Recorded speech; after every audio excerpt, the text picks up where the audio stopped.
विधानसभा चुनाव में पीएम मोदी का प्रचार अभियान। आज अकोला और नांदेड़ में जनसभा को करेंगे संबोधित।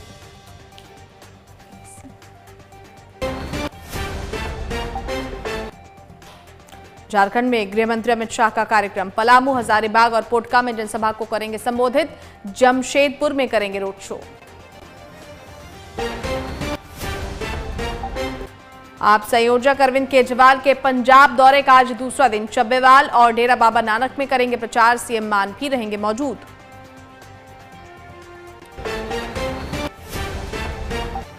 हरियाणा में हार की समीक्षा के लिए बनाई गई कांग्रेस कमेटी की दिल्ली में दूसरी बैठक। हारे हुए उम्मीदवारों से लिया जाएगा फीडबैक। आगे की रणनीति पर होगी चर्चा।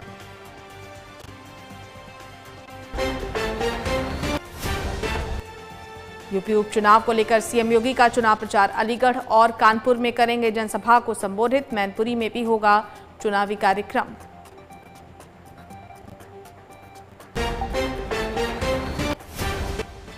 उत्तराखंड स्थापना दिवस पर आज कई कार्यक्रमों का आयोजन। सीएम धामी कार्यक्रम में होंगे शामिल। कई विकास कार्यों का करेंगे शिलान्यास।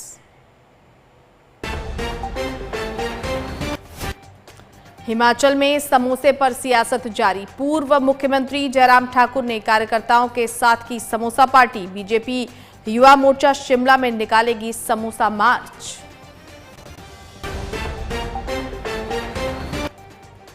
और दिल्ली एनसीआर में प्रदूषण का संकट बरकरार। दिल्ली में भी कई जगहों पर खतरनाक स्तर पर एक्यूआई प्रदूषण के खिलाफ सरकार की मुहिम जारी।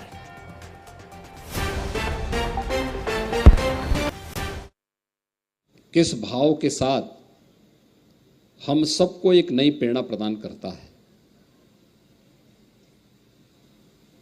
अभी यहां पर नेशनल बुक ट्रस्ट के अध्यक्ष प्रोफेसर मिलन मराठी जी ने जो बातें कही,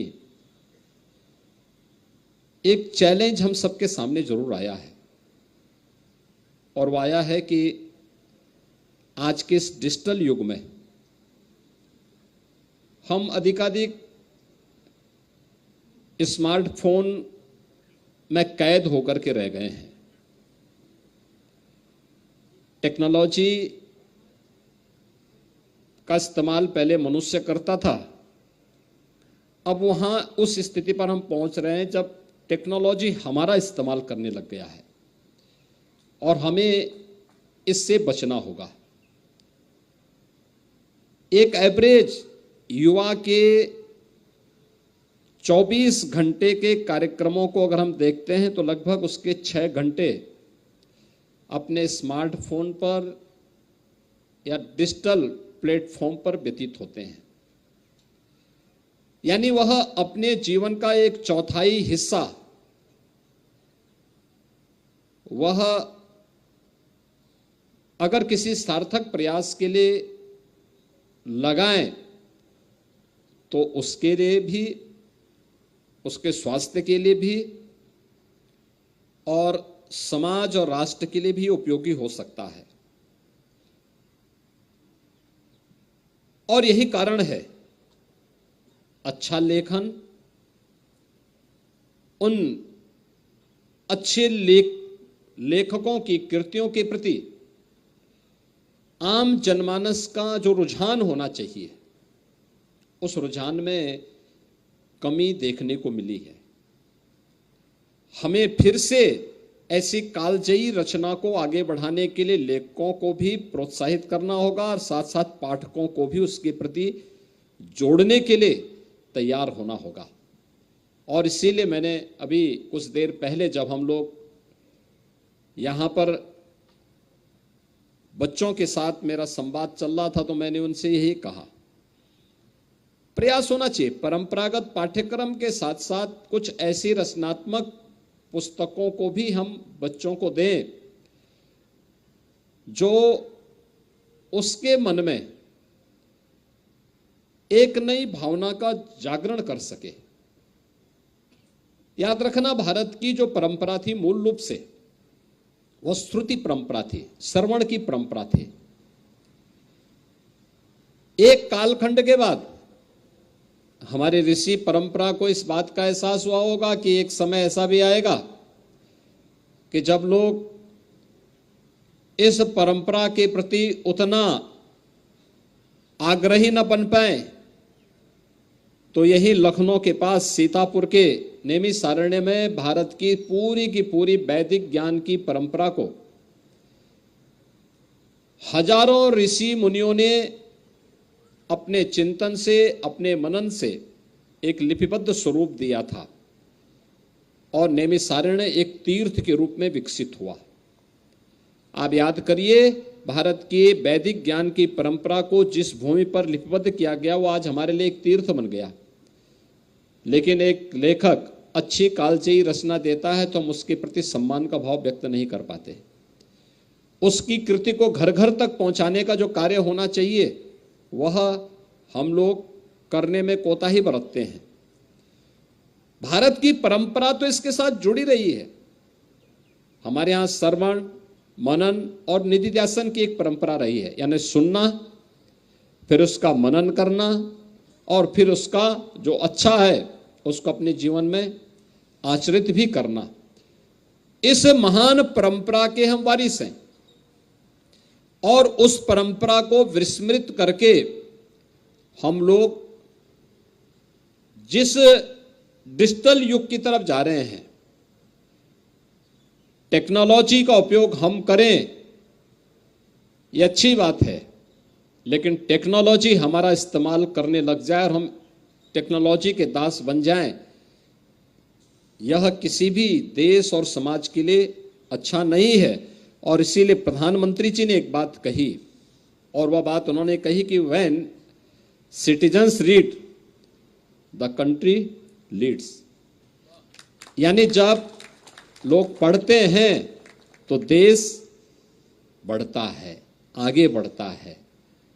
और उसको आगे बढ़ाने के लिए ही हम सबको उन कृतियों की ओर जाना पड़ेगा। और उत्तर प्रदेश तो इस दिशा से बहुत सौभाग्यशाली है कि हम लोगों ने आम जनमानस की सुविधा के लिए वैदिक संस्कृत को व्यवहारिक संस्कृत में देने के लिए महर्षि वाल्मीकि उत्तर प्रदेश की धरती में पैदा हुए और उन्होंने रामायण जैसी कालजयी रचना, दुनिया का पहला महाकाव्य उन्होंने रामायण के माध्यम से दिया था।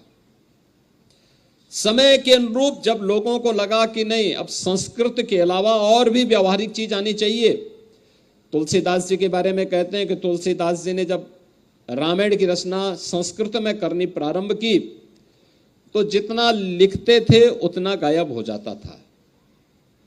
बाद में कहते हैं कि बजरंगबली ने उन्हें दर्शन देकर के उनसे कहा कि नहीं, इसको स्थानीय भाषा में रचिए, और तब उन्होंने रामचरितमानस को अवधी में रचा था। आज आप देखते होंगे अवधी में रामचरितमानस घर घर में गाई जाती है, घर घर में उसका वाचन होता है। हम लोग उस परंपरा के वारिस हैं जहां सामान्य दिनों की बात तो दूर, युद्ध भूमि में भी जब दो सेनाएं आमने सामने खड़ी हों तब दुनिया का सर्वश्रेष्ठ ग्रंथ रचा जाता है। और श्रीमद् भगवत गीता के रूप में वह आज भी 5000 वर्षों से हम सब के लिए एक नई प्रेरणा का केंद्र बना हुआ है। कुरुक्षेत्र धर्म क्षेत्र हो गया। आज भी कौन ऐसा सनातन धर्मावलंबी होगा, नहीं होगा कि जो कुरुक्षेत्र जाकर के वहां पर उस कूप में स्नान करने की इच्छा न रखता हो। यानी उस महान परंपरा के हम वारिस हैं और वह महान परंपरा आज अपनी पुस्तकों से भाग रहा है। और यही कारण है कि हम डिजिटल युग में टेक्नोलॉजी के कितने दास हो चुके हैं कि आज बच्चों को गिनती नहीं आती, टेबल नहीं आदत उनको आती है। अगर कुछ आप उनको जोड़ने के लिए दे देंगे तो वो कहेगा कि साहब मैं थोड़ा कैलकुलेटर देख लूं, अपना स्मार्टफोन निकाल लूं। एक समय था ऐसा नहीं था। हम लोगों के समय में व्यक्ति को सब जानकारी होती थी, वो फटाफट कोई भी कितना भी कठिन हिसाब क्यों ना हो वो अपने हाथों से देख करके उन सब का हिसाब कर लेता था। आज हम धीरे धीरे करके उससे विमुख होते जा रहे हैं। और नेशनल बुक ट्रस्ट ने उत्तर प्रदेश सरकार के साथ मिलकर के एक पहल की है। एक अच्छी पहल है ये। इस पहल को हमें घर घर तक पहुंचाना है और मैंने जिला प्रशासन से भी कहा है। हमारा एक तो मैं कहूँगा कि चिंतन की परंपरा को हमें विकसित करना होगा। कुछ कालजयी रचनाएं देनी पड़ेंगे। आवश्यक नहीं कि किसी एक विषय को लेकर के दें, अलग अलग विषयों को लेकर के। वह युवाओं के लिए हो सकती है, बुजुर्गों के लिए हो सकती है, बच्चों के लिए हो सकती है, किसानों के लिए हो सकती है, श्रमिकों के लिए हो सकती है, उद्यम के लिए, उद्यमशीलता के लिए हो सकती है। अन्य तमाम ऐसे सेक्टर हैं, हर एक सेक्टर में कुछ न कुछ एक नई शुरुआत हो सकती है। और उस नई शुरुआत के लिए लोगों के अंदर रुचि पैदा करना आज की आवश्यकता क्या है। पुस्तक मेले उसके उदाहरण बनने चाहिए। लोग किस प्रकार की पुस्तकों को पसंद कर रहे हैं। एक समय था जब मोटे ग्रंथ लोग खरीदते थे, एक समय आया आज के समय में अगर हम कम पेज की रचनात्मक कृति उपलब्ध कराएंगे, काव्यात्मक रूप में कराएंगे, और भी रोचक बन सकती है। नए तथ्यों के साथ उसको हम आगे बढ़ा सकते हैं। और उस दिशा में हम लोगों का एक प्रयास आगे बढ़ना चाहिए। मैं लेखकों से भी यही अनुरोध करूंगा, समाज से जुड़े हुए सुधीजनों से भी यही बात करूंगा, समाज के उस चिंतक वर्ग से भी जो समाज के मूल्यों को लेकर के, समाज के बारे में अपने चिंतन से समाज को प्रभावित करता है, नेतृत्व वर्ग से मैं इस बात को आग्रह करूंगा कि वह उसको लेखनी का स्वरूप देने का प्रयास भी करें और उस प्रकार की कृतियों को समाज के सामने लाने का प्रयास करेगा तो वर्तमान पीढ़ी को भी एक नया मार्गदर्शन प्राप्त होगा।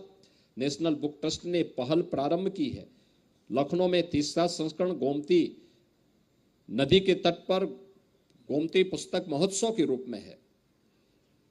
गोमती हमारे लिए केवल एक नदी नहीं है, यह एक संस्कृति, हमारे यहाँ नदी एक संस्कृति के रूप में मान्य रही है और उस संस्कृति को हम लोगों ने अपनी सभ्यता के साथ जोड़ा है। उसके बगैर हमारी सभ्यता और संस्कृति कभी आगे नहीं बढ़ सकती। जितनी भी दुनिया की प्राचीन संस्कृतियां पैदा हुई हैं, किसी न किसी नदी के किनारे हुई हैं, उसके तट पर हुई हैं। और गोमती के तट पर प्रदेश की राजधानी लखनऊ का स्थित होना, वहां पर इस पुस्तक मेले का शुभारंभ, एक नई शुरुआत होगी। मुझे पूरा विश्वास है कि न केवल लखनऊ में बल्कि उत्तर प्रदेश में 18 कमिश्नरी मुख्यालय हैं। इन सब में नेशनल बुक ट्रस्ट को इस प्रयास को आगे बढ़ाना होगा। जिला प्रशासन प्रयास करे कि लखनऊ के हर एक संस्था की उपस्थिति इस पुस्तक मेले में अगले 9 दिन के अंदर हो। वे आएं और जो भी पुस्तक मेले में आए अपनी रुचि के अनुसार कोई ना कोई पुस्तक का क्रय करके जरूर जाएं और यहाँ पर अपनी टिप्पणी भी लिखें। उन्हें क्या पसंद है, किस प्रकार का साहित्य वो पसंद करता है। और पढ़ने की एक रुचि, अगर 6 घंटे आप डिजिटल दुनिया को दे रहे हैं, प्रयास होना चाहिए कि उसमें से थोड़ा थोड़ा कटौती करते हुए 2 घंटे आप पहले समय काटिए, उसको इधर अच्छी रोचक पुस्तकों, अपने परंपरागत पाठ्यक्रम के साथ साथ कुछ रचनात्मक कार्यक्रमों के साथ जोड़ करके अच्छी पुस्तकों के साथ भी जोड़ेंगे तो इसका लाभ आप सबको प्राप्त होगा।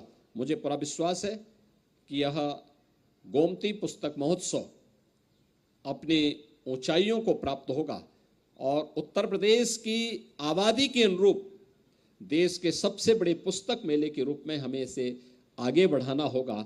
इस विश्वास के साथ मैं नेशनल बुक ट्रस्ट को और इस पूरे आयोजन के साथ जुड़े हुए सभी महानुभावों को